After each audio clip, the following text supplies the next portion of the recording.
Wow, that's a really bad picture. Yeah, that could be brighter. I'm really sorry about that. So I'm at Laura's house, and I am cat sitting tonight. That's why I call it the lonely bachelor party. You know what? Give me 1 second. I'm gonna turn down these lights and see if we can't change the contrast there. People, don't get mad. I'll be right back. All right, let's see if that works. This is kind of the infancy of my live video. So please excuse me for the poor quality. I'm having a very romantic evening with the cat. So I am cat sitting tonight, and you can't see her. She's very shy. She likes to be petted, but she does not. She likes to be petted, but she doesn't like to be picked up. So I can't pick her up and show her to you. But this is Pico. This is Laura's cat. Now, the reason why I'm calling this the Lonely Bachelor Party is because Laura had a birthday. I won't say what birthday it is, but she had, because I'm a gentleman, you never talk about a woman's age. Um, Although she's very young, she's younger than me. We, but not too young for me. She's 2 years young. Well, I shouldn't tell you that. Rewind the tape and forget that I said. Actually, don't rewind the tape. Just forget I said that. Anyway, her best friend is taking her out to dinner and drinks tonight for her birthday. I am merely just the man who feeds her cat on Saturday morning. So a lot of times when Laura has uh, things to do with her friends or something social on a Friday night, I will get Chinese food and come over because we usually spend Friday night together. And if you didn't know, we don't live together. We spend about 3 nights together, typically in a week. Friday night, I spend the night here. She cooks. Saturday, she comes to my house. I cook, and she comes to my house on Wednesday night, and I cook as well. And of course, all those nights we do a lot of drinking. I actually don't drink on the other nights, and I also have a rule that I had to kind of remember this, but I don't drink on what I call school nights. My other hand's doing two fingers too. But if I stop petting the cat for a second, she'll look at me like, "What the hell are you doing?" Um, so yeah, I kind of that's my way of kind of moderating myself. Is I only drink on those 3 nights. But if I have to get up and work or do something Thursday morning, then I won't. And But right now, I actually am just kind of finishing up with a work I've done for RTI. And so, just so you know, I supplement my royalty income by doing some research work for a nonprofit, and we just wrapped up a study in which we are assessing fourth and eighth graders. There's actually two different assessments. One's on computer skills, the other one's on science and math. And basically, I go into schools and we set up an assessment. It's a kind of like a test. We call it an assessment because the kids aren't being graded. We're just basically um, collecting data. So you know what I'm saying? Like if a kid comes and bombs, I tell them, hey, it's not going to affect your grades, college, nothing like that. It's just us getting raw data to see where kids stand. Our American kids versus kids in Guatemala and Japan and Canada and where Germany, wherever else they may be. Um, Actually, I'm probably going to be looking for new work because that has wrapped up, and RTI doesn't have anything in the fall. They have some work that's door to door. By the way, cat has just that's Laura. She goes, I'm gonna need pizza when I get home. That's just okay. Inside joke with us. Um, anyway, I'm gonna make a drink while I talk. I'm gonna make my favorite, which is that's actually spare, which is an old fashioned. Uh, so anyway, back to what I was saying. Well, let's just switch over to this. I'm gonna make an old fashioned. This is my favorite drink. It is Laura had the kindness to get me a fresh orange. So what I did, it's full of ice there. I cut out orange rind here, and this glass is great for making drinks because it's got ridges on the inside, and so I'm kind of pressing that. And usually I do that before I put the ice in, but I kind of got all the l'accoutrement so that I could make the drink in front of you. So anyway, I rubbed the orange rind against the glass, and then I got cherries here, and they're just cheap Kroger brands. I mean, you can get really fancy, but I'm starving artist alcoholic here. So there is a cherry, and then we got bitters. I got two kinds. I think this is the last of this. This is more expensive. Nice. I just got to go back to the liquor store where I get this. This is black walnut bitters. So, and there's still some left. So just a little bit of that. Just give a little bit of flavor to the whiskey. This is simple syrup. Laura makes it herself for me. It's really easy to do. It's a 2-to-1 water and sugar, and then you boil it, and it makes the syrup. It dissolves the sugar. Makes sure it makes yeah. It's just a sweet. Basically, this drink is if you like the taste of whiskey, but you don't want to drink whiskey straight, or even just on the rocks. It just sweetens it a little bit. The bitters kind of balances it out. It doesn't take away. This drink is not about hiding the taste of the alcohol. It's about accentuating it. Is that a word? And then a shot and a half of whiskey. This is cheap stuff, but this is good stuff. So if you want to drink whiskey, you get a napkin. If you want to drink whiskey and you don't want to spend a lot of money, there are some decent whiskeys out there that you can drink that better than Jack Daniels that are going to be good, especially if you're going to make make an old fashioned. I went to Laura's uncle's funeral in Cincinnati, and we went to her cousin's house, and her cousin's husband is like the coolest guy ever. Oh my God, he's an avid reader. He loves a lot of more science fiction, but he does read some historical fiction. I'm hoping he's going to read my book. The guy smokes. He's got a smokehouse with 2 smokers in it. He builds Lego models of intricate Lego models of Star Wars ships, unbelievable models of these. And he thinks Disney Star Wars sucks, as do I. Sorry, I'm just old school. I just like Luke, Han, and Leia, Chewbacca, those guys. Lando Calrissian, not the weird one that sleeps with robots, but the real one, Billy D. Williams. Anyway, enough of that. I don't mean to be grumpy about they ruined my Star Wars. They ruined my childhood. It's woke. No, I'm not like that. I'm a little like that, but I'm not too bad that way. I'm not. No. Cheers to all Star Wars and all Star Wars fans, and to Ray Skywalker Palantine. Anyway,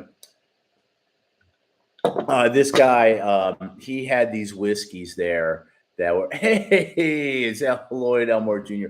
Lloyd, I am going to fix this so that we can do this together. I promise you. So anyway, her cousin's husband had a collection of 130 different bourbons. And some of these were several $100 bottles. And so, of course, you can't make it. Well, if I had them, I would make old fashions with them. I just wouldn't tell anybody.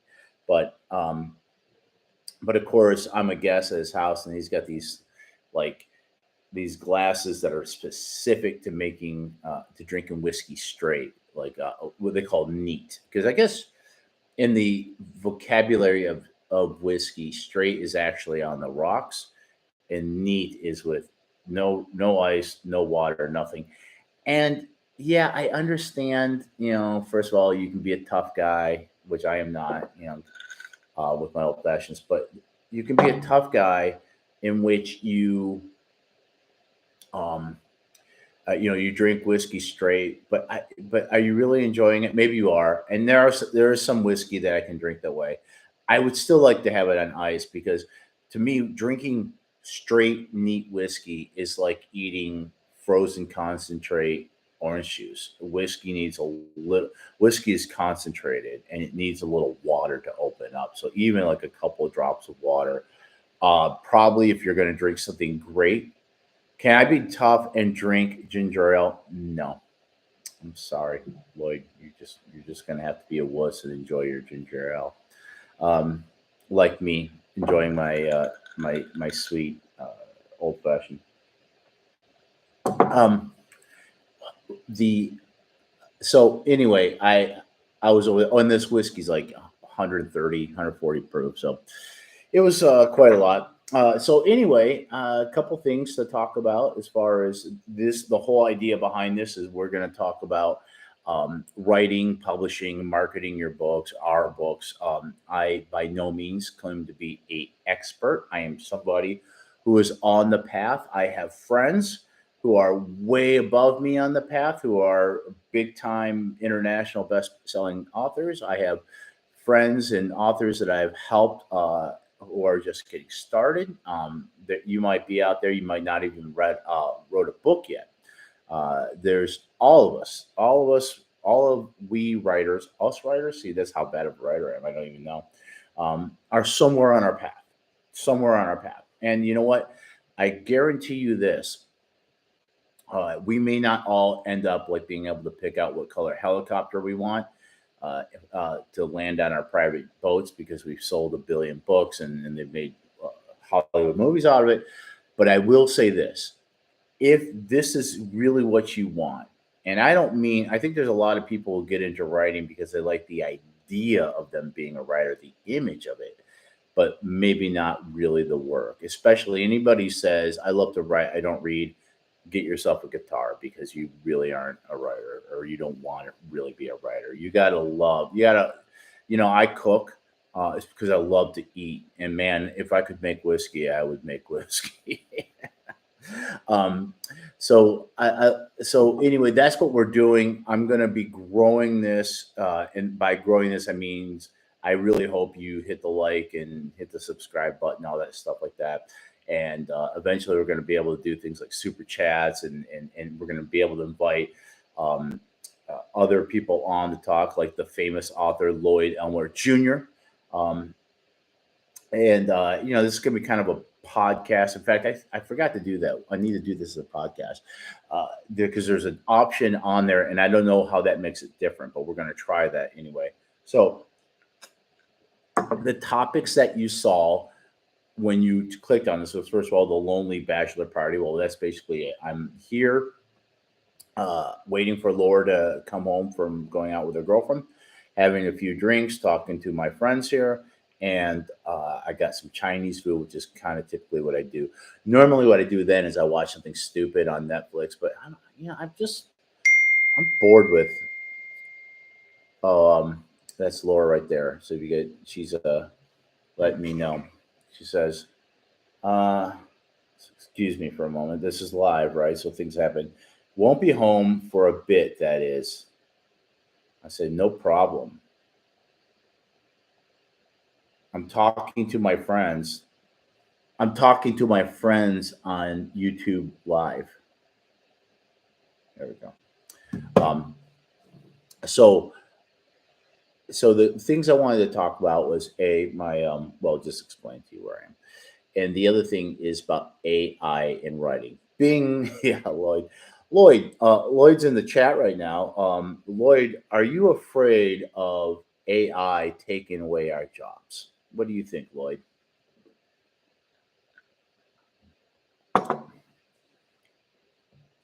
I can hear Lloyd typing all the way from Smyrna, Tennessee. I think Lloyd and I sit about 30 miles from each other. Well, while we're waiting for Lloyd's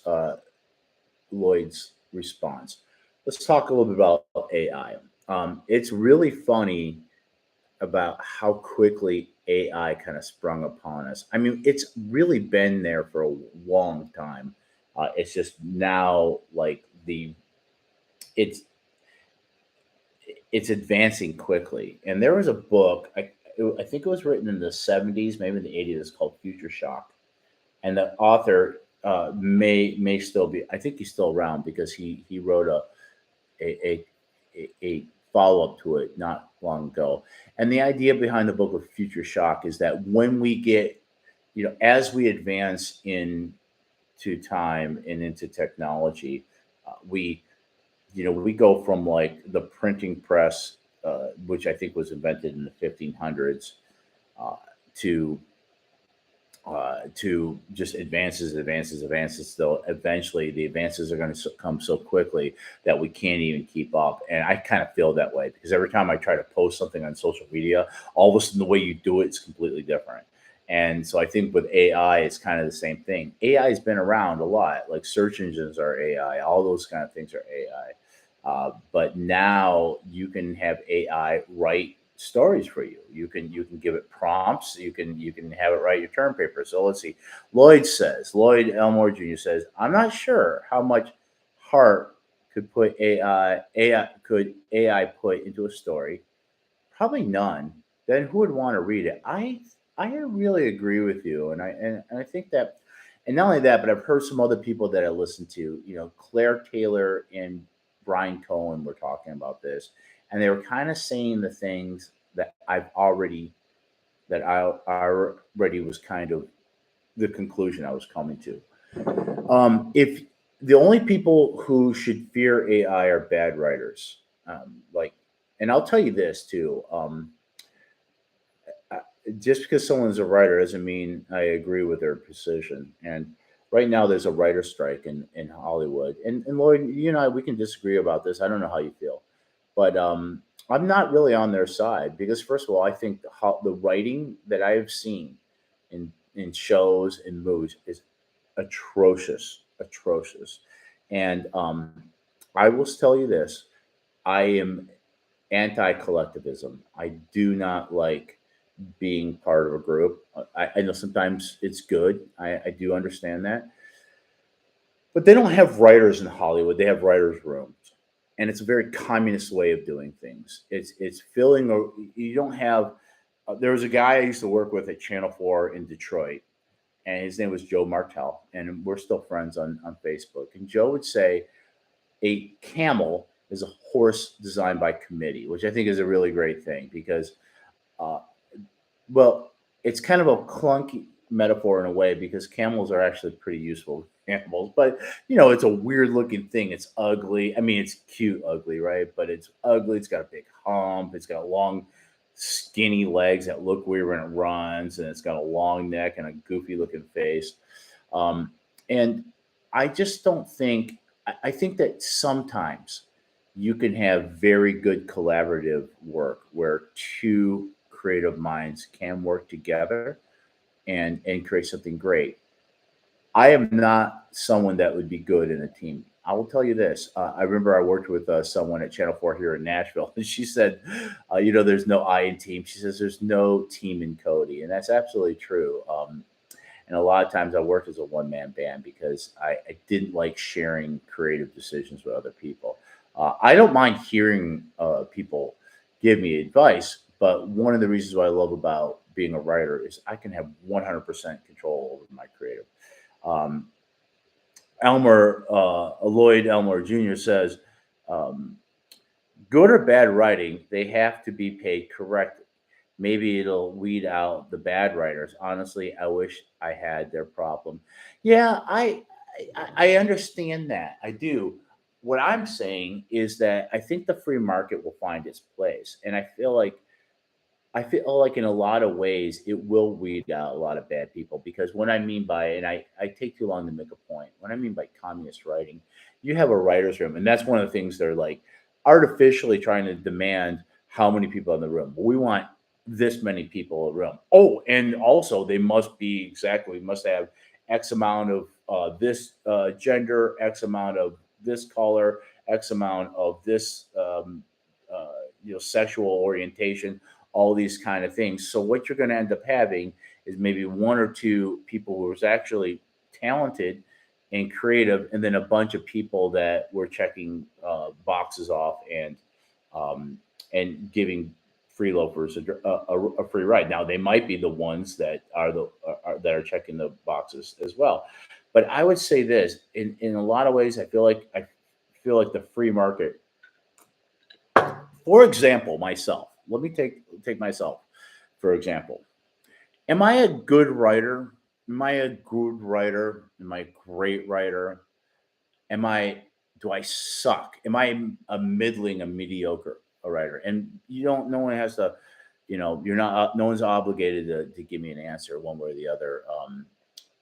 But whether I'm a good writer or a bad writer, we'll find out in the free market. And so all I'm asking for, like equality, is that everybody should have an equal right to compete, right? So I am a single guy who wrote four novels and then two extra books as well, um, who has been given the opportunity um, to put my work out there into the world and say and ask people by way of, are you willing to buy this and are you willing to buy the next one? And so that's the free market. And let me tell you something. If I wrote Rampage on the River, the Battle for Island number 10, and no one bought it,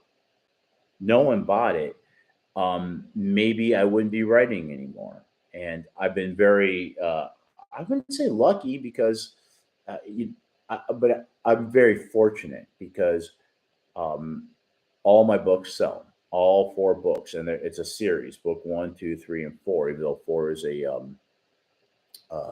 prequel, that if I didn't do a good job with Rampage on the River, nobody would have bought Perils of Perryville. And if I didn't do a good job in Perils of Perryville, nobody would have bought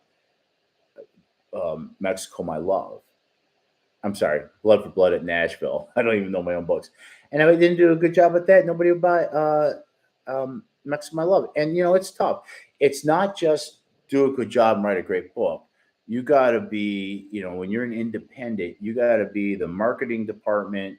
And that includes creating or having someone create for you a great cover, because the reason why people say don't judge a book by its cover is because people absolutely judge books by their cover. You have to have a great cover, great blurb, and then you have to have a great marketing plan, and it's something that you have to constantly adjust and work on and do. And so all those things. Now, if I were a bad writer or a mediocre writer, or at least a writer that nobody wanted to read, um, I'd be dead in the water. And then maybe that would be a good thing for me to fail. Because if I, like, for example, I love baseball. I love baseball. It's my favorite sport. I'm a big Detroit Tiger fan. And just like the Tigers, I suck at it. And I really wanted to play. I am terrible. I can't catch a ball. I can't hit a ball. I mean, I can, but not very well. And when I was a little kid, when I was a little boy growing up, even in elementary school, right away, it was quite apparent that I sucked at sports. And I got my heart broken, and it hurt my feelings when they would line the kids up and they would pick out teams. And then the teacher would force one of the teams to pick me because I was the last kid to get picked because I was not good at it. And you know what? That's fine. I didn't waste my life trying to be a professional football player. I've wasted my life getting drunk and watching football or baseball or whatever. And so that's great. And actually, I was not a bad wrestler. I found that my instinct was when a ball was coming at me, it was to get out of the way, not to catch it. So I got into, well, I fenced, I did karate, I boxed, I did all those things, and I did okay because I was passionate about it. And because I failed at baseball, I wasn't taken down a path. So, like those people who I say who they want to be writers but don't want to read, they're probably not going to make it, and that's a good thing on multiple levels. One is they're not going to waste their time, but well, yeah, they're not going to waste their time, and maybe because they're not cut out for writing, but maybe they're really good at something else. So I always think like people are like, well, I hate reading, but I love to write. Well, maybe you should try, get a guitar or something like that. So when it comes to like writers' rooms, you can just stuff those rooms with your friends or, do favors or make quotas. But very few things, I think, very few creative endeavors are done by committee. And that's my personal belief. Let's see. Lloyd says, baseball is my favorite too. That's why I love you, Lloyd. we should go see the Sounds game. Yeah, I'd love to do that. Absolutely. And you have to read as much as you write. Yes, I agree. I agree. And one of the things I'm committed to doing is, first of all, yes, you should constantly be reading, and I read a lot just in research alone. But I don't think that's enough. I do think that because I am a student of the art as well as a protect. I'm a student for life. I'll be 90 years old. I could be like the greatest writer in the world, and I'm still going to be working on it and a student of the art. Um, I should be reading other authors. I should be reading authors I like, authors I aspire to be. So one of the things I am doing is I'm constantly reading a novel, and especially for like living authors who are my friends, I'm leaving them reviews, and I'll tell you this, and people may think this is a bad thing, but everybody gets a 5-star review. If I don't like the book, then I probably just won't review it. That's what I'll do. But if it's a decent book, I'm going to give it 5 stars. I'm going to write something really nice because I want 5 stars. And I want people to say nice things about me. And trust me, there's enough assholes out there that are dinging me for stupid reasons and giving me 1 stars or whatever. I have one guy who, and I've heard on, I hear this all the time on Rock Paper Swords, which is Steve Mackay and Matthew Harvey. A great podcast if you're a writer and you want to hear some of that inside baseball. These are two guys that were independent writers. They, who self-published their first books and have been very successful. And it's great to listen to them talk. It's great to hear their insecurities and the path, because when you hear someone who's successful like both those guys, Steve Mackay just got a book deal from Canelo. Matthew Harvey is a well-read, very successful writer. You hear them say the same things that you are thinking yourself, like beating yourself up because you didn't get your word count in, or feeling self-conscious about your writing, or reading someone else and thinking, wow, this person's great. Do I write as well as this person? But I think that's why you should always be reading. And I don't think there's any danger of that. Like, I think it only makes you better. And you can read other people and be honest inside your head. Like I said, I only give good reviews to, living.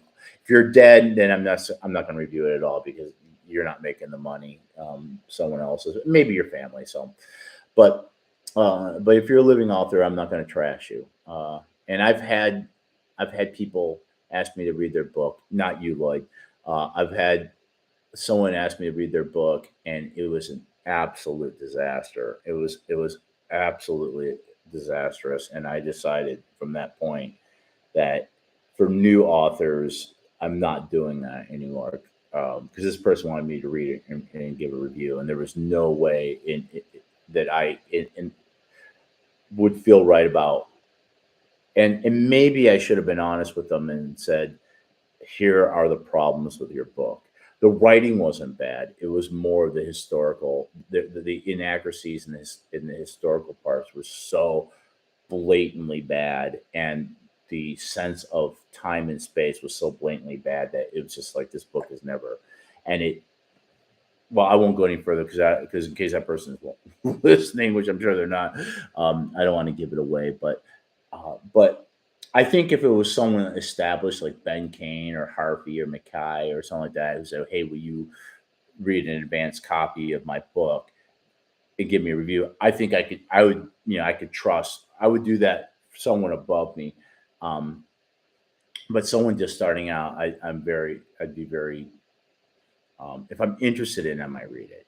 Uh, but anyway, so I tend to get off subject here, and it's one of the things I'm working on, because I'm telling you, everything I do, even making old fashions, I'm always going to get better. So one of the things I'm trying to do is rein myself in, so I don't just blab blab blab and get off topic too far. So AI.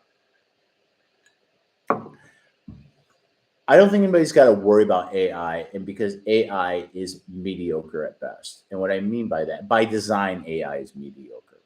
And what I mean by that is that AI scours the internet and it looks for examples. So I saw on a YouTube channel someone they prompted AI to write an episode of Seinfeld in which Jerry Seinfeld is trying to break up with a woman, and then they acted it out, and they acted like, "Oh my god, this is as good as anything."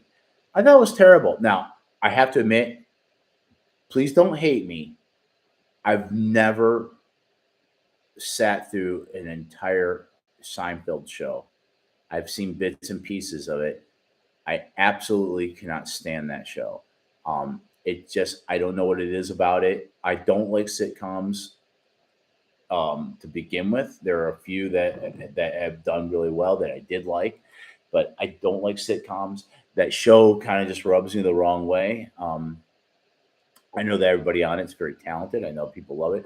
I think one of the things was is that I from the time like I ran away from home when I was 16 through being in the army, through being broke, through college, I stopped watching television in the 80s and I never got back into the habit. So and even today, I stay in a lot of hotels for that side work I do, and I never even turn on the TV. I just don't like television, and sitcoms are the worst. And that show to me felt like a bunch of snotty people making fun of everybody else. And I know it's supposed to be really funny. I know Jerry Seinfeld's funny. I know everybody on that show is very funny.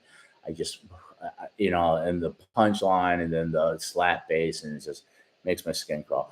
So maybe I just don't like Jerry Seinfeld. Not Jerry Seinfeld, but maybe I don't like Seinfeld, the show. But the episode was terrible. And they thought it was clever. I don't think it is.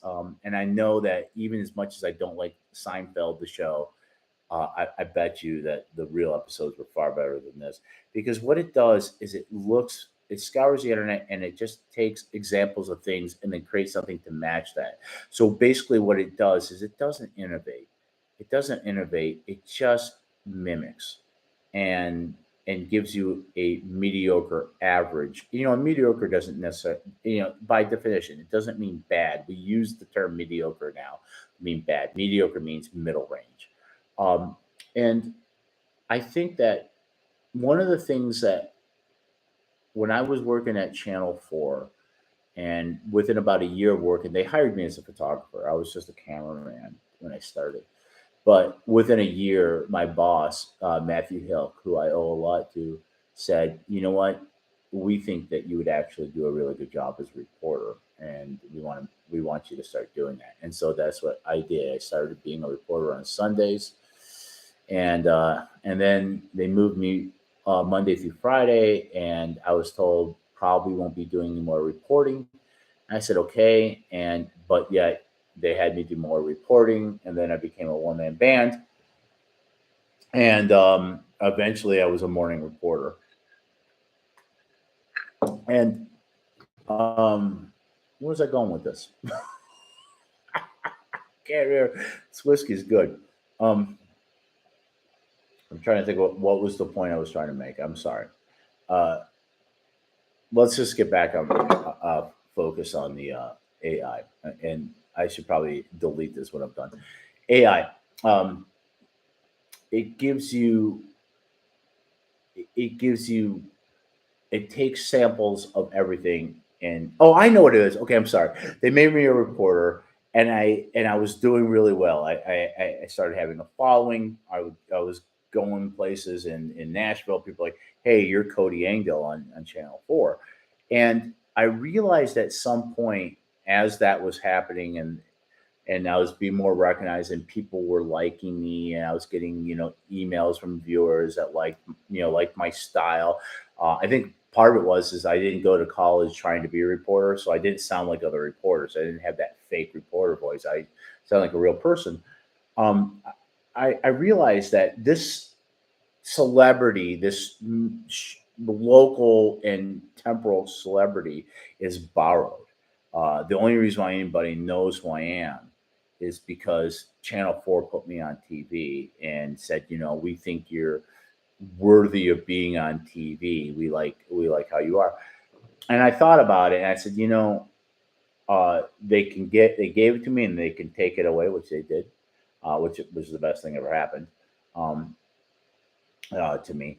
But I realized that I have to be my own franchise. No one else can be Cody Siegel. No one else can be Lloyd Elmore Jr. No one else can be Stephen King or Darren Cornwell. And and so I realized even then when I was doing it that I had to be the brand, not borrowing the brand from Channel 4, but me being me, and no one else in the world can be me. And I carried that when I left Channel 4. And real quick, so everybody knows the truth, and I think I've said it. Basically, new management came in, and everybody who was on contract, because that's how when you're on air, you're on a contract. I had a 3-year contract, and they fired the last two. They fired the man who hired me in the first place, and then made me a reporter. They fired the man that replaced him. The woman that they hired after that basically came in, and her job was basically to get rid of everybody. And I was just one of many. And there were some much bigger people there, including the anchor Demetria. I still can't say her last name.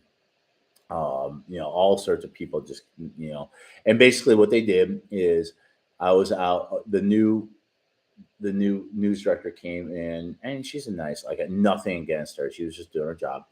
I was out, because I would get up at like 3 o'clock in the morning, come in, and then we'd cover breaking news during the 3 hours of news in the morning, and then I'd go shoot like something kind of fun because they liked me doing goofy things because they thought I was kind of funny. Um, I was on a story and I got a text from the new news director that said, Cody, clear out your schedule for the rest of the day. I need you to come meet me in my office at 8:30. And I knew it right then. I was like, oh, what? I didn't say a word to my photographer because we had time. And I was like, we can still finish the story. And so Andrew, what's his name? Andrew, I call him St. Andrew. Um, Andrew and I finished shooting the story, and I never said a word to him.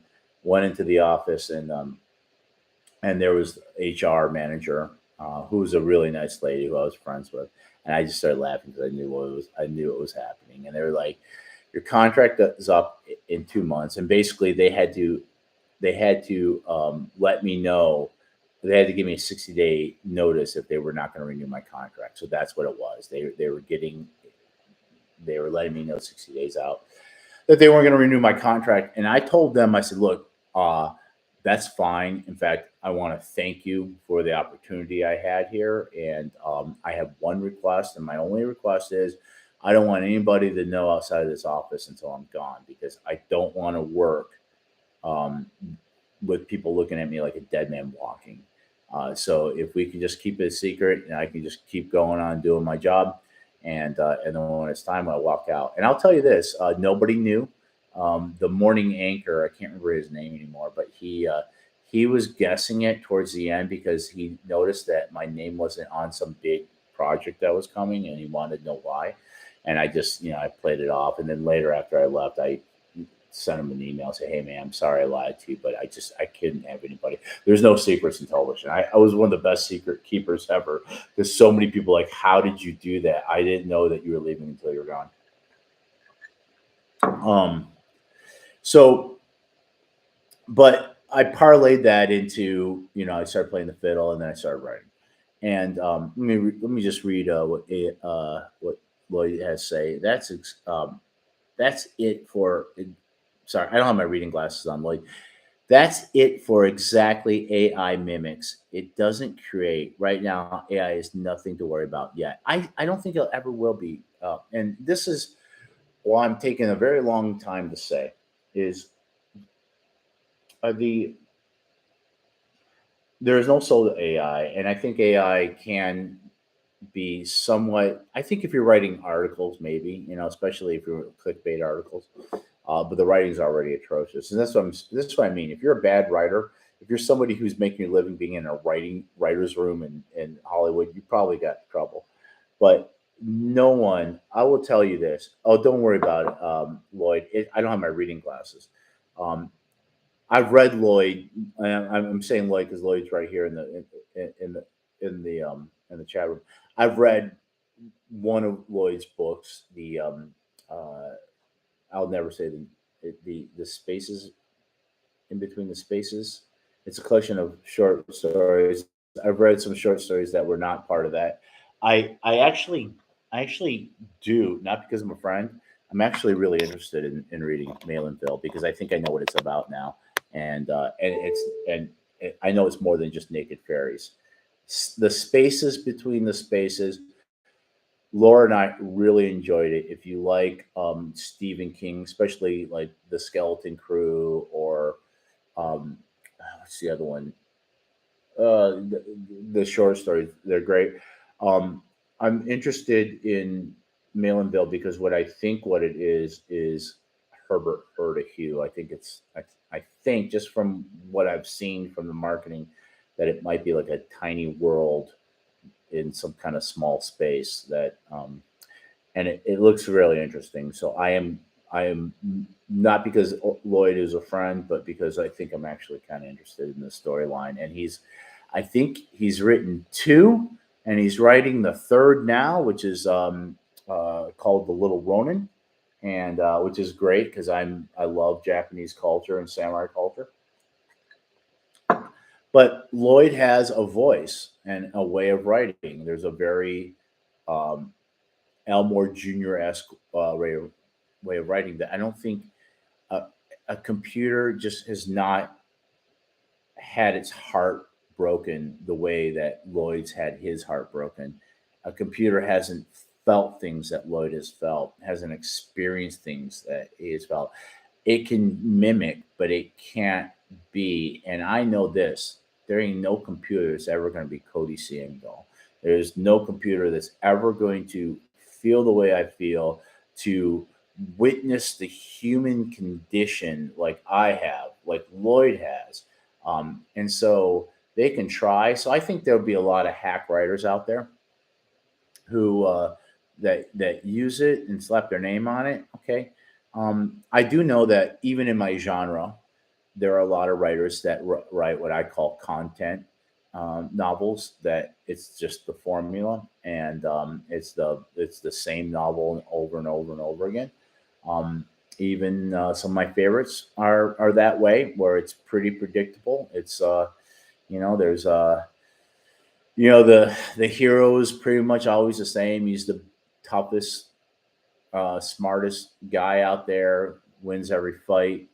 Um, he's the bad guy shows up a couple times, just enough, and it's just evil for no reason at all. And then at the end of the book, they somehow, and the hero, goes through the set of battles, and then at the end of the book, somehow the evil guy and the hero have their big fight. And I've read a million novels like that, and they're fine, and I like them. I think that AI is going to be able to mimic a lot of that. Um, but I don't think an AI could write Mexico My Love or Blood for Blood at Nashville. I just don't. It's not me. And what I heard Brian Cohen and I heard Claire. Please excuse me, Claire. I know you'll never read this or listen to this, but all of a sudden I'm pulling Claire Danes. It's not Claire Taylor. What they say is that um, the biggest thing, and like the reason why I went through that whole big self-aggrandized story about me being on TV and Channel 4 is that I realized that no one else could be me, that I had to be the franchise. And it's the same with my writing. Like, and I think as a writer, you can't just be like a faceless thing. You have to be a person, and you have to have a personality, and you're the brand. You are the product. And so I would hope. I mean, your first book is tough, but you need to when you're writing, especially series, or even if you're not writing a series, if you get people to like your writing and like your story and your style of writing, they're going to come back because it's a Lloyd Elmore Jr. novel. It's a Cody Engdahl letter, novel. It's a Stephen King. It's a God. I'm just trying to think of people. But because you know that writer and there's something about that writer you like. Let's see, Elmore Lloyd. I'm sorry, Lloyd Elmore Jr. Oh man, the next book is the sequel to Malinville. After that, it's Malcolm's Bridge, and then The Little Ronin. Okay, enough self indulgence. Neil Gaiman. Neil Gaiman is another one. Neil Gaiman has a voice. My God, does he have a voice? He sounds like Professor Snape when he talks. Um, and Neil Gaiman's. I'm not a particular fan of his, mostly because I just don't read that genre. But I'm a fan of some of the things I've heard him say. And one of the most brilliant things I ever heard him say, I think he was there. He was doing a master class, and they were advertising it, and they had a lot of clips. And one of the things he said, he goes, he was talking about not bitching about people reading your book for free, and he said nobody didn't buy no one who read your book for free didn't buy your book because it was free. They were never going to buy your book in the first place. However, that person who read your book for free because someone lent it to them, they got it from the library, um, may tr- come around and be a fan of yours and be buying your books as they come out. I'll give you a perfect personal example. One of my favorite authors is Ben Kane, and right now, just released today, Ben Kane was on Rock Paper Swords, which is a podcast about writing, which is I mentioned before. I love Ben Kane. I read The Forgotten Legion and the whole trilogy from that, and it's probably one of the best Roman. That one and the Con Iggulden Caesar trilogy are my two favorite Roman. Uh, what do you call it? Roman series, and Kevin Ashman as well. Um, I read that series from the library. And I just found it. It was on the shelf, and I was like, "Wow, this looks good." I took the first one home. I'm like, "Holy cow, this is fantastic!" I devoured that series. I have bought plenty of Ben Kane's books. In fact, I just got done reading the third book in his uh, Richard the Lionheart. I paid money for it. I Ben Kane puts out a book. He's got a new book coming out, and I'm definitely going to read it. It's called Napoleon the Spy. It's about um, a half British, half Frenchman in the Napoleonic army on their march into Russia. It's Ben Kane. It's Ben Kane who is expanding out of the Roman times. He's written several ancient world series, and now he's got a series. He's done one about Richard Lionheart, which is of course medieval, and now he's got an early 19th century. He's getting into my territory, black powder and sabers, man, which is great. There's room for all of us. Um, so that's a perfect example. So don't worry about like someone got borrowed your book and they didn't pay for it and you didn't get the royalties. If you're a good writer, they're going to come back for more, and that's what makes us better than AI. Because no one's ever going to fall in love with AI. No one's going to say, "Oh, I cannot wait to get this book out. AI's got a new book coming out. I cannot wait to get it." No one's going to want AI to sign their book. People love books, and I'll tell you the secret. And uh, Lloyd knows it, even though he might not consciously know it. But no, but I've read Lloyd's books, and I know he at least intrinsically knows it. What makes a good what makes good writing, what makes a good story, is not the gimmicks, not doing something that no one's ever done before. It's understanding the human condition. Now, I write historical military novels or action adventure novels, in which um, people are experiencing combat, war, adventure. Lloyd writes kind of like autre, which the French word for like other, or like science, kind of science fiction horror, just weird. Twilight Zone, I guess, is the best way to put it. But what makes Lloyd's writing the most interesting is that the characters are people that feel. And I'm telling you, Lloyd is like a walking bag of emotions, and it's in his writing. And I think, one of the things I've always heard is that people don't remember the things you say or what you do; they remember how you make them feel. And so I think writing is all about making your readers feel, and if you can do that,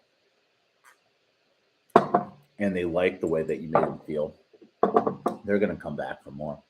And I try to do that, and I try to do I try to do a mixture of feelings. I want you to be angry. I want you to laugh. I want you to be sad. I want you to fall in love, and I try to do that.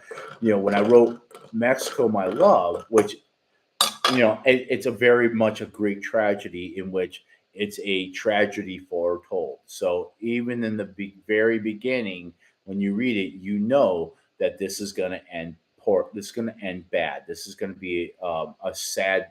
It even says a swashbuckling adventure and tragic love story. It's not going to end well.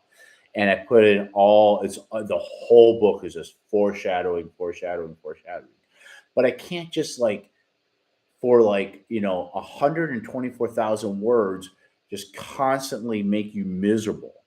And the only way for you to really appreciate the tragedy is by showing you how beautiful life can be. So my characters go through great joy and happiness, and I'm constantly showing that and contrasting so that there are parts that are funny, there are parts that are wonderful and romantic and beautiful. All that you have to do that, because otherwise, if the whole book is just nothing but life sucks, and then the tragedy ends, well, thank God that's over, right? Lloyd says, uh, "Walking bag of emotions." I'm putting that on a t-shirt. Yeah, please do. I'm gonna start one of these days, and I think you should do it too, Lloyd. In fact, you might have already started. I'm not ready to do it, but I do want to get into merchandising. I would like to do that. I'd like to do coffee mugs, um, thongs for women, thong bikinis for women. Uh, what else? Coffee mugs, t-shirts, hats, that kind of stuff. I might do that Rampage on the River. We'll see. So anyway, all I'm saying is that I think AI can do a good job of mimicking. I don't think AI can ever replace the human relationship that you have with your favorite author. And if you got a favorite author out there right now, uh, follow that person on Facebook, on Twitter. Don't be weird about it, but read their books and give them 5-star reviews. It really helps. It really does. It really makes a difference. I'm really overjoyed, especially when it's somebody I don't even know that gives me a good review. And I think that's important. So support your writers. What's interesting is when like I said, I cannot say it enough. Go listen to a Rock Paper Swords. I actually they say if you have any topics you want to hear or someone you want us to interview, please let us know. And I sent them a message the other day, and I said, you know what? I would like to have. I'd like to hear Kevin Ashman on your show. Kevin Ashman is the first person I read on Kindle. I got a Kindle book, and I got him in the bargain bin. And I didn't think it was going to be any good, and I was amazed. I read Medieval One. I read the entire series. I read his entire Roman series. I have another book of his that I just downloaded because for a while it got too expensive because he got with a publisher. So like the independent guys, their books will be cheaper because they don't have all the overhead. When you buy a book from someone who's with a publisher, it's going to be probably double the price because you're not just paying that person's royalty. You're paying their agent. You're paying the publisher. You're paying the delivery driver who's driving the books to the bookstores. everybody along the line. And by all means, if your favorite author is someone who's traditionally published, pay the money. If it's an independent, support those guys too. Support whoever you like. Support them however you like. There are some jerks out there who say Amazon is ruining it for little bookstores. That's not true. There's a lot of Parnassus is doing great here. Um, what Amazon has done is even the playing field and opened up voices to people like myself, like Matthew Harvey and Steve Mackay. I keep saying them because I just got done listening to their podcast. Um, they had a guy previous to Ben Kane who won the 2022 Storytellers. Just a guy who wrote a book about Vikings and all of a sudden is like quitting his job and running full time. The publishers, whether it's publisher, a recording studio, a movie studio, whatever, they don't like taking risks. And I understand this. I'm not putting them down. It's because they need to know before they put their money behind someone that it's going to make money. And the only way you know if something's going to make money is to look in the past and look what things have made money before. And so it's hard to take a risk. So the reason why we have so many like Roman writers like 10, 20 years ago was because someone wrote a great Roman book and then everybody was writing Roman and no agent wanted to work with you unless you're writing Roman. And then, uh, you know, Bernard Cornwell writes a Viking book. Now everybody's writing Vikings, right? And but what the independent, what Amazon has done is it has allowed independents to to compete equally with the guys who have made it past the gatekeepers, the big publishers. And the big publishers may not be interested in a Mexican American war, but I'm small enough that I can risk it and I can still make a profit because I have my own following who are willing to follow me. And I guarantee you, if Mexico My Love runs away, you're going to see some of those big authors with their big, book contracts suddenly writing Mexican American War. Right now, I'm writing a book that is, I would call it German Wars of Unification. I'm writing a Austro-Prussian, Franco-Prussian War book, and I was looking. I did some market research, and there's nobody out there writing. There are no there. The only books that are about the Franco-Prussian War are ones that were written shortly thereafter. So there's not a market for it, at least not yet. Now, I don't think with the book I'm writing right now that I'm going to get any new readers. And that was the same thing with Mexico My Love. And by the way, Mexico My Love, there was a little bit of a stall in the middle of the second and third week. But in the end, because I track everything, Mexico My Love outperformed the three previous books for the first month and the first 6 weeks. It outperformed all my other books. It had like 2 weeks where it kind of flatlined, but it has outperformed. And already 2023 is my best year yet, and it's not even halfway over. But I have outperformed all my other years with already. And this was about a month ago when I blew past every year that I've had since I started being a writer. So it is working. And I noticed like you put out your first book and you get this spike, and then it kind of comes down and it goes here. You put out your second book and it spikes, and then it not as low, and then your third book, and then your fourth book. So so now like ever since I put out Mexico My Love, my my monthly royalties have quadrupled. Uh, and they had doubled when I put out Blood for Blood. And so that's the trick with being a writer is you don't just write a book and then you sit back and you know pick out what color you want your helicopter. You have to keep writing. And I will say that I'm struggling because book five, I'm struggling with imposter syndrome. I can't, I don't sometimes believe I'm the person who wrote those first four books. I will tell you this though: every time I go back and I read what I've written so far, about 40,000 words into it, um, the fifth book is good. I like it a lot, and I've also decided that I am going. I'm going for broke, and I do this all the time. Is there's a debate over, do I write a fast book that I just get it done, 80,000 words and get it out there, or do I really dig in and take some risks and take some chances? And I decided, um, over a lot of thinking and months of thinking, to go ahead and put in everything that I had dreamed of and thought of. And so it's going to be another big book, and it's going to be another epic, and we're going to not only bring in, characters and storylines that are from the Civil War trilogy, but characters and storylines that were from, Mexico My Love as well.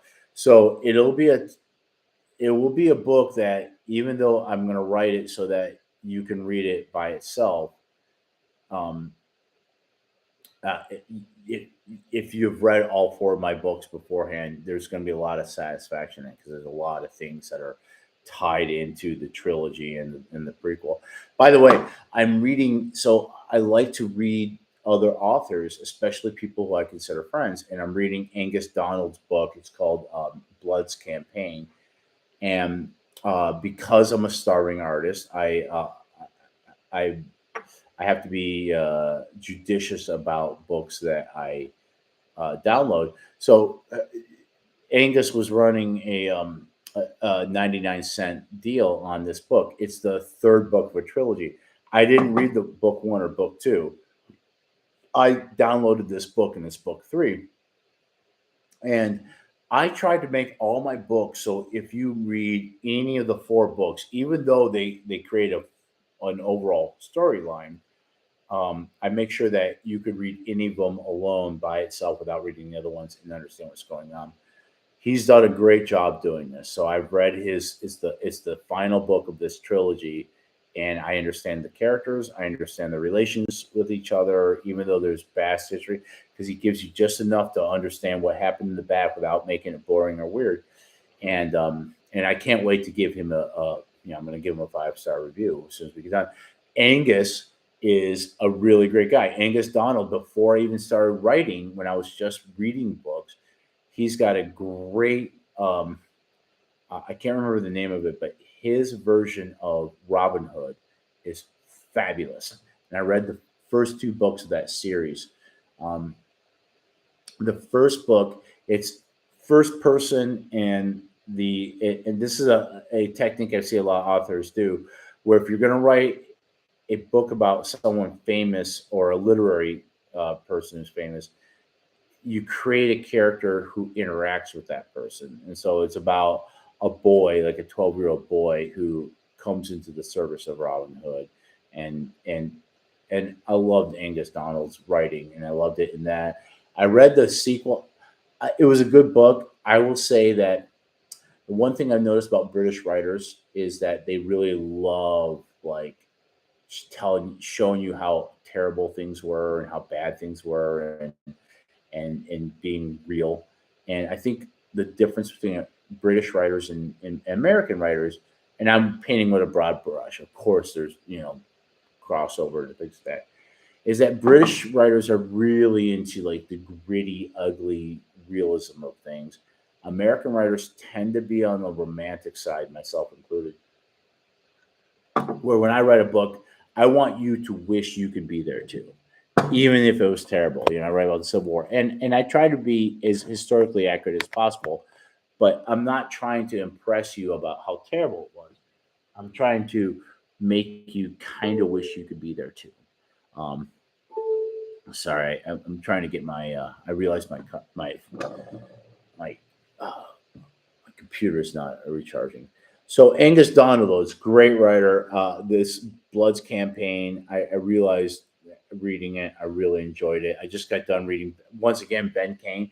I read the third book of his trilogy. I read the first and I read the third book because they popped up as $1. And I'm like, okay, if it's $1, I'll read it and I'll give them a good review. Both these guys are Facebook friends. which I'm surprising because they're big authors, but they, and Angus Donald is really kind to me. He's like tweeted things, and he's a very big shot established author, so I'm very excited about that. So I'm looking forward to. And what I do is I write the review on Amazon, and then I copy and I paste and I put it on Goodreads. And I'm telling you, if there's a writer that you love and you care about, do this for that person because it really, really is. We live and die by our reviews, and we die because Rampage on the River slipped under 4 stars for a minute in the U.S. It was like 3.9. I was dying, and the reason why is because Amazon will suggest books that are 4 and above, but if it dips under 4, it stops. Now it finally got back up to 4 stars. I think it's still 3.9 in the UK. The British, I love them. First of all, I make more money in the UK than I do in the US, and I think the reason why is that the UK is a smaller market, but they have more readers per capita than the US does. The British read more than the US per capita. But there's more of us, so we read less per capita, but there's enough of us because we're 50. We're like 50 Englands. Um, the British are ferocious readers, and I just learned this. I mean, just once again, this guy um, reproved to me, or what's the word? Confirmed to me because I ran ads for the entire trilogy on Facebook, which has been really working well with me. And Lloyd, when you're ready to do it, I'll talk to you. But it is like playing craps. You can lose a lot of money, you can win a lot of money really fast. My advertising in the U.S. does okay, but when I advertise in the UK, I make my money back, and a lot more. And it's amazing how, and I think what it is that British the British are more into historical fiction, and all the British writers um, are writing um, Vikings, which is great. I love Vikings and medieval. I love it.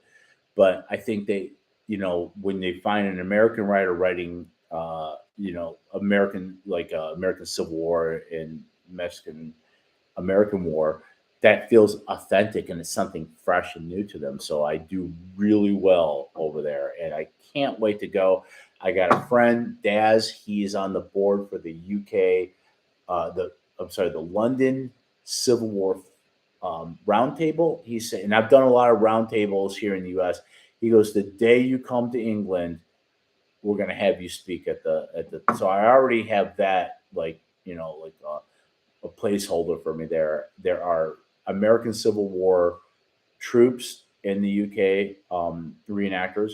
So it will still be at a loss at this point, but I still think though, if when I do it and if I plan it, I have Amazon send me author copies to the UK to an address there, and I go there. That I will definitely have opportunities to speak before people, to sign books, and to go, look at Stonehenge. And see, the thing is, I love Brit. I'm an Anglophile, and so in fact, I found out that through.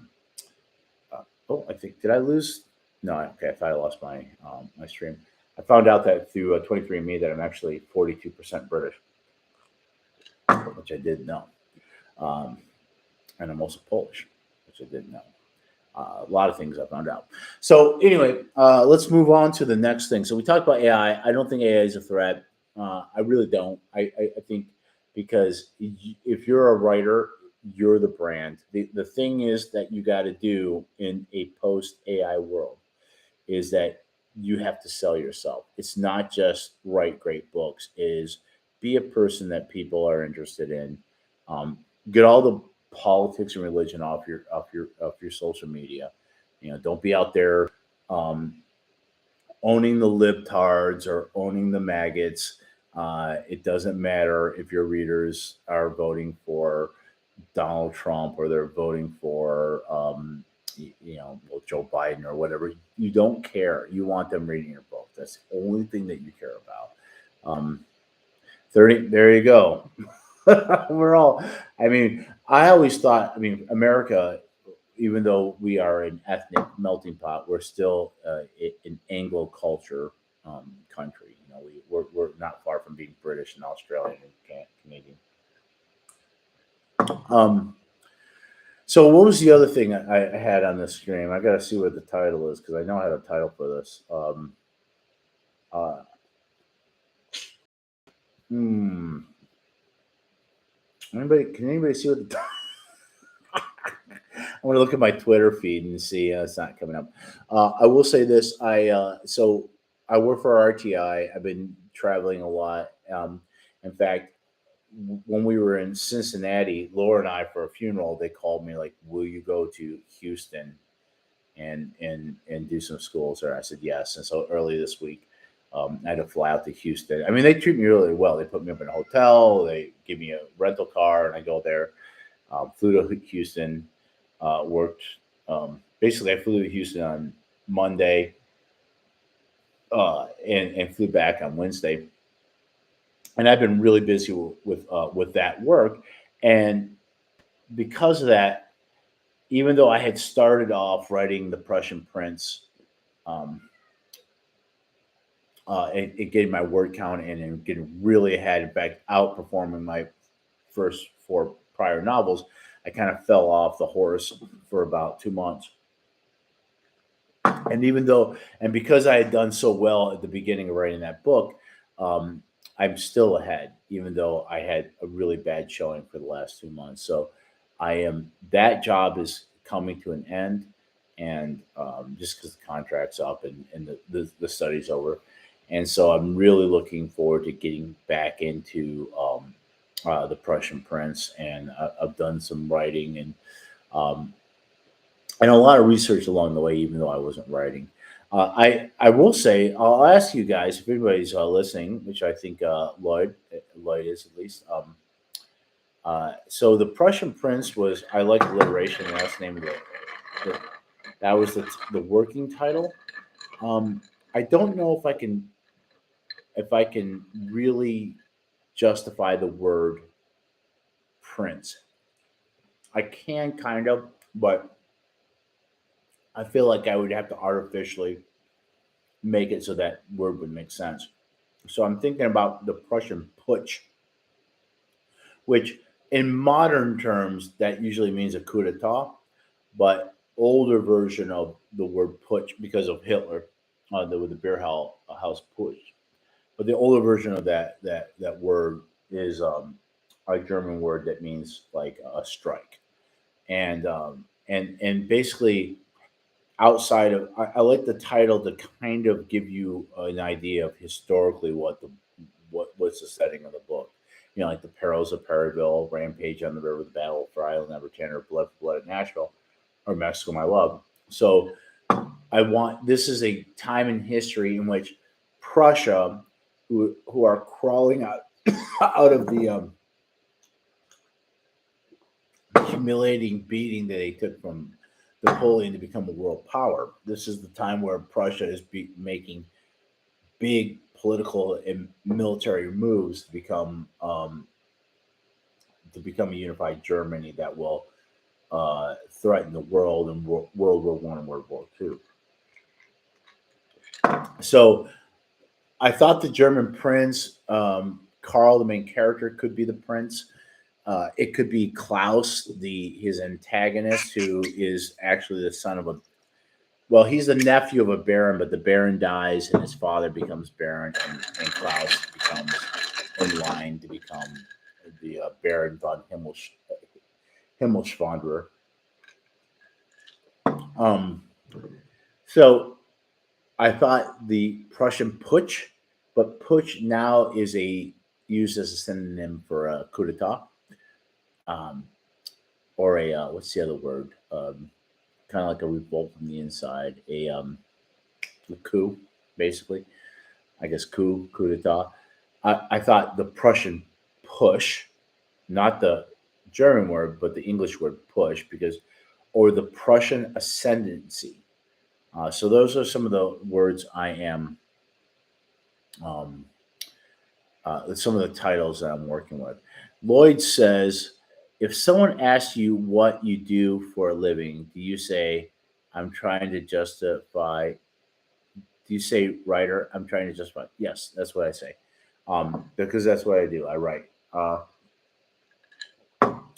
If they push me further, I'll say, yeah, I do some side stuff. But, um, and I'll tell you a little bit from my own story.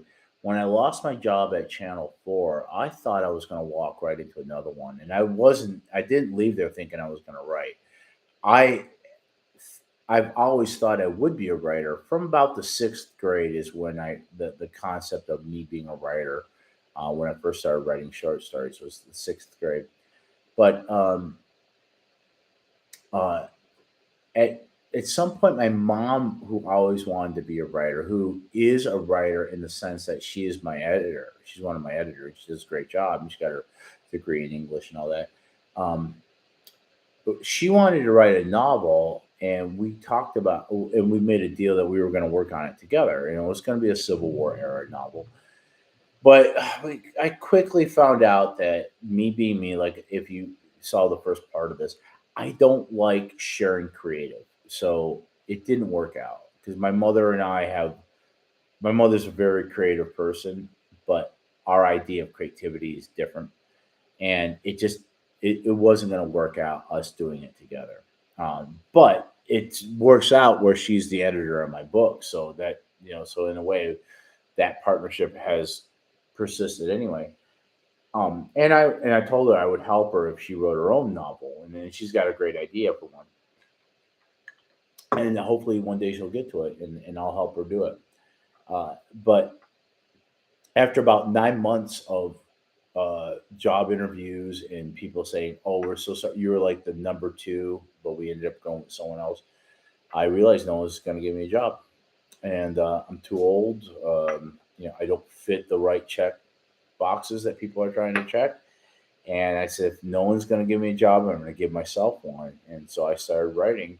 And yeah, I might have to do some things to help pay for the bills, like flying to Dallas for, sorry, not Dallas, Houston for 3 days.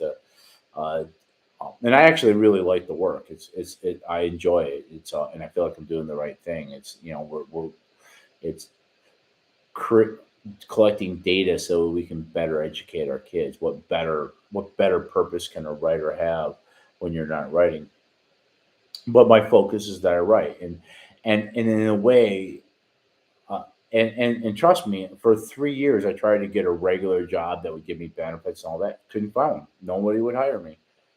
So, but I think it works in my behalf that I have a job. My work with RTI. RTI is kind of like a toxic relationship, where like I can't just walk away. There's just enough to keep me coming back. And don't get me wrong, RTI treats me very well, but everything's temporal, and I'm only employed as long as the study lasts. Now, and they've kept me employed now for about 3 years, and it's just enough. It's just enough to pay my bills. It's not enough to feel financially secure.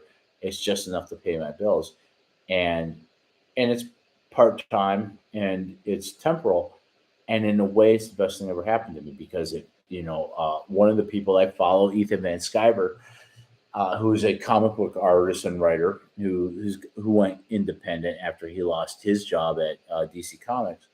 He says, "You do your best work when you're hungry," and just like Springsteen says in I can't remember that song.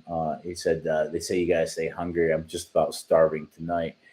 Um, yeah, the struggle is real, and because of it, when I work, I don't work. I'm a hardworking person, and I'm very loyal when I work for an employer. But man, when I work for myself, there's no borders. Like there are times I get up at 5 o'clock in the morning, I can't sleep. I get up and start writing, and it's 9 o'clock that same day at night, and I'm creating ads. And that's the other part of this video. I got to pay up that title. I've been on here for an hour and 20 minutes. I was only going to have two drinks too, and look at me. This is what happens. Um, so the other thing is that I'm running ads on Facebook and or Meta, and I got to tell you, Brian Cohen, who's someone who I follow in that door, uh, isn't a big fan of it, and I understand why because he coaches like all writers, and there's a lot of people who I just gotta say they want to be writers and they write books and they're no good and they're never going to sell anyway. Um, and so with people like that, when you have a real general audience about uh, your coaching for writing, um, Amazon is a good place to start people with marketing. And just remember, everybody knows who Coca Cola is. Everybody knows what the product is. There's very few people on this planet who don't know who Coca Cola is, and yet Coca Cola must spend millions, hundreds of millions of dollars every year in advertising. So remember that if you're an independent writer, if you were signed if you're a traditional writer and you're signed with someone, you're like, oh yeah, I don't worry about marketing because I have a publisher. Your publisher cares about, and they're spending money on advertising. So when you're independent, it's you. So don't feel like you're cheating because you're spending money. You don't just write a book, put it on Amazon, and now you're picking out what color helicopter you want. So, um, Jesus, I'm getting drunk and I can't remember what I was claiming. Uh, so Brian Cohen would tell you, the slow. Brian Cohen is like a rib smoker, slow, um, slow and low. Like because Amazon won't spend your money. In fact, it's frustrating because you wish they would spend more of your money because if they're spending your money, you're making it. Facebook or Meta spends your money very fast.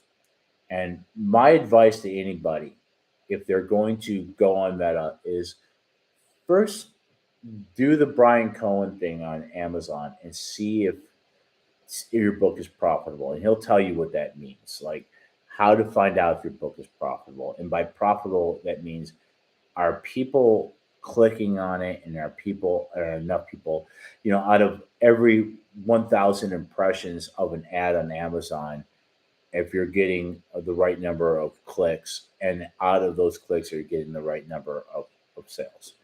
And it's not as easy to deduce by just looking at um, your ad console.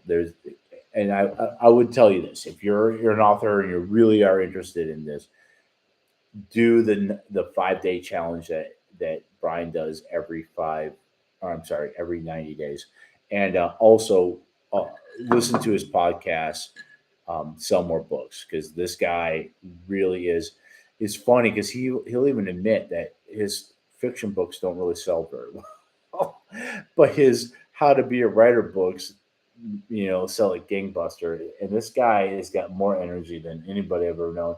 He sounds a little bit like a chipmunk on crack. He's a good person, and his advice is true.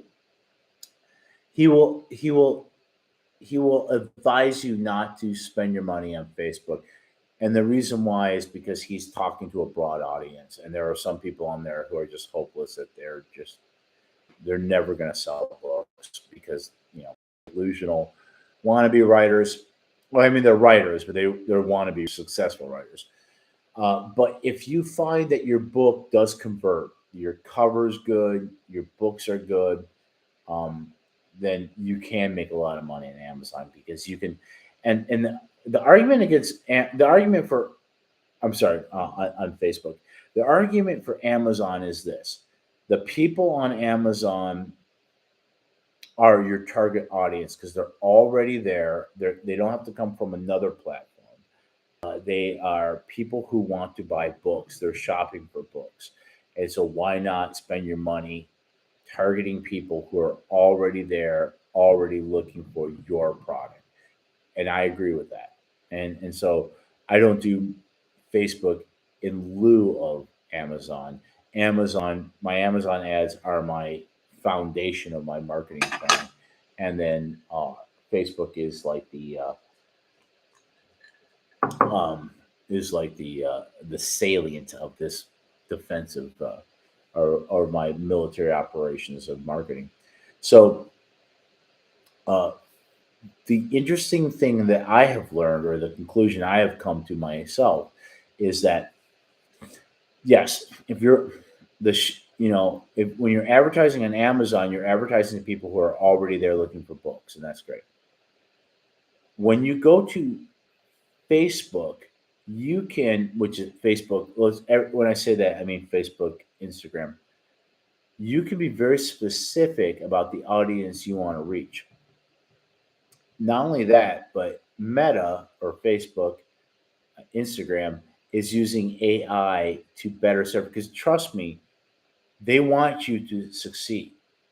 Facebook is rooting for you because if you are advertising there and you're successful, you're going to spend more money, which I have. I've spent hundreds of dollars on Facebook ads this year, and I have made a lot more back. A lot more every single time I put money into the machine. I get a lot more back. So even though people aren't scrolling on Facebook to shop, if you present something to them that they like, that's something that they'd be interested in, and they click on it, and it's a good value, you're going to make a sale. You're going to convert.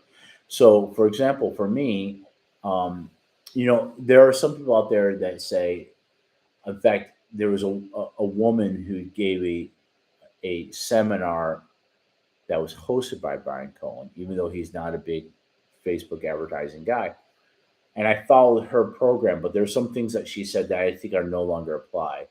And she was like, like pick a gender, one or the other, because you're going to get more than one than the other.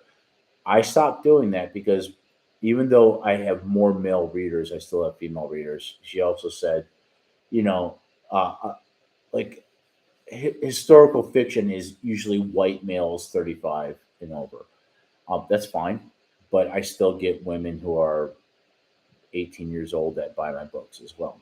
So what I'm saying is with the AI, give it less parameters because it will find your audience for you, and that's what the big difference between Meta and Amazon is. Meta is using AI to find your audience because they want you to succeed, because if you succeed you're going to spend more money on advertising, and they want you to make your money back and more.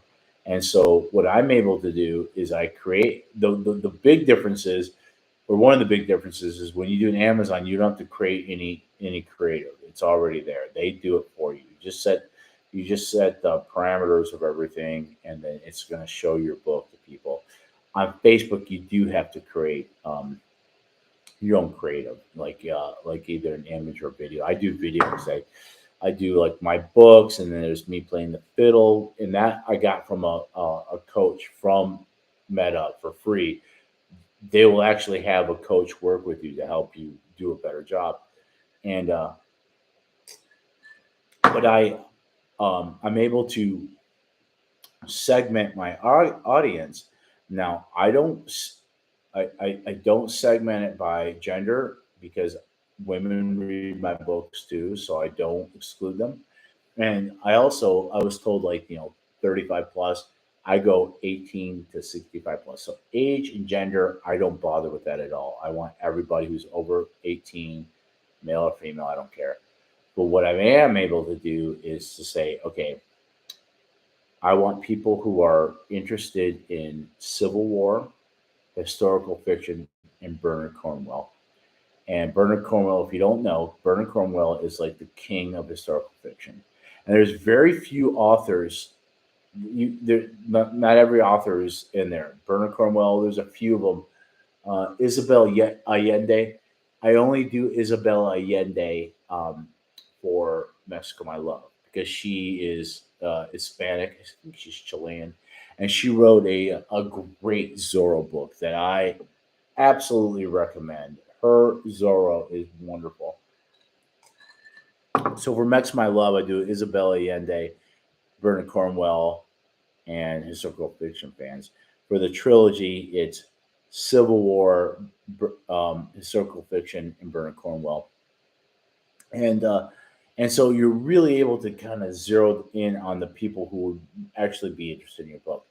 I play the fiddle on mine. Now, not every ad I have on Facebook has me playing the fiddle, but I find it really helps because it's something different, and people are like, "Wow, that guy's playing the fiddle. I got to hear this." And then they jump in and they're like, "Oh, this is interesting. I want to do it." Usually, I tie it into if I'm running a special on one of my books, and if I'm not running any specials, then I have an ad that is for the whole series that actually my coach from Meta had me make, and it works great. So Rampage on the River is going to be 99 cents, I believe, starting Sunday. So, and I've been making a lot of money lately in the UK because I've run the same ad in the US when it was for the whole series with no specials, and I only got like a few sales. But I've been running it this week in the UK, and it's been doing great. So every time I advertise in the UK, and this is advertising in the UK on Facebook, I make my money back and more. In the UK, I do better there than the US. It's the way it is.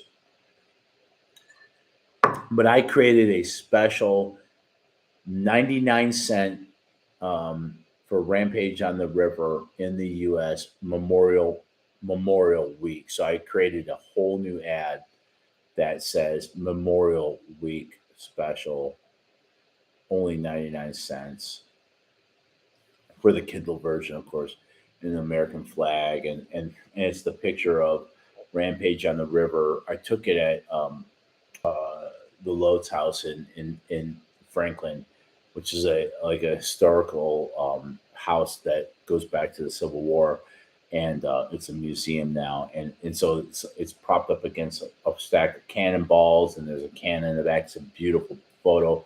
Uh, I happened to be take it myself and did a pretty good job of it, and it really converts very well. So that is what I'm running. I know that there's going to be a big rush to advertise on Memorial Day. It's a big advertising day. So I created the ad and sent it off for approval today because I know it might take a day or two. It usually takes a few hours, but being a big advertising day, I got way ahead of it. So that's basically what I'm doing. We'll see how that goes. Um, the I have a contract with Amazon that renews every 90 days, and I can not renew it. But once I renew it, I'm good for 90 days, which is makes me exclusive with Kindle Unlimited. And I got to tell you, I make a good chunk of my money off of Kindle Unlimited, and there are some people who worry about like basically they Kindle Unlimited is like Netflix, in which like someone subscribes, they pay like a monthly fee, and then they can read any books that are signed up for Kindle Unlimited. And then what they do is they decide what they're going to pay you per page read, depending on how many people are signed up and how many pages have been read. So usually comes out to be a little less than half a penny per page.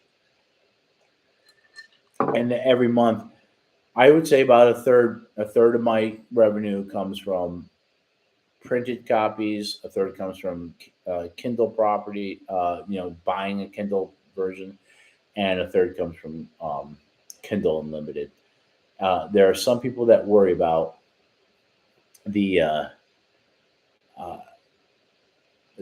that the page rate is getting less, and what you're getting paid per page is getting less and less and less.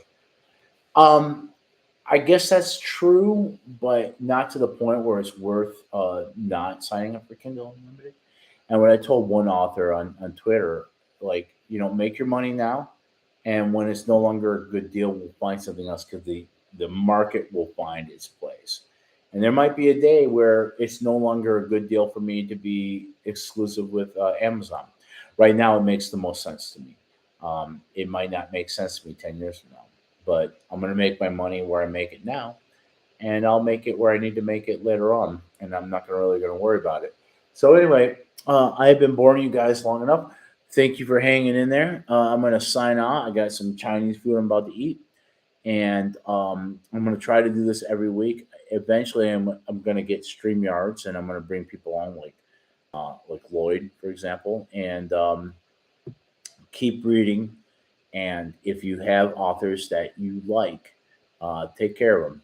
Give them a review on Goodreads and Amazon. I know that they will appreciate it quite a bit. Thank you.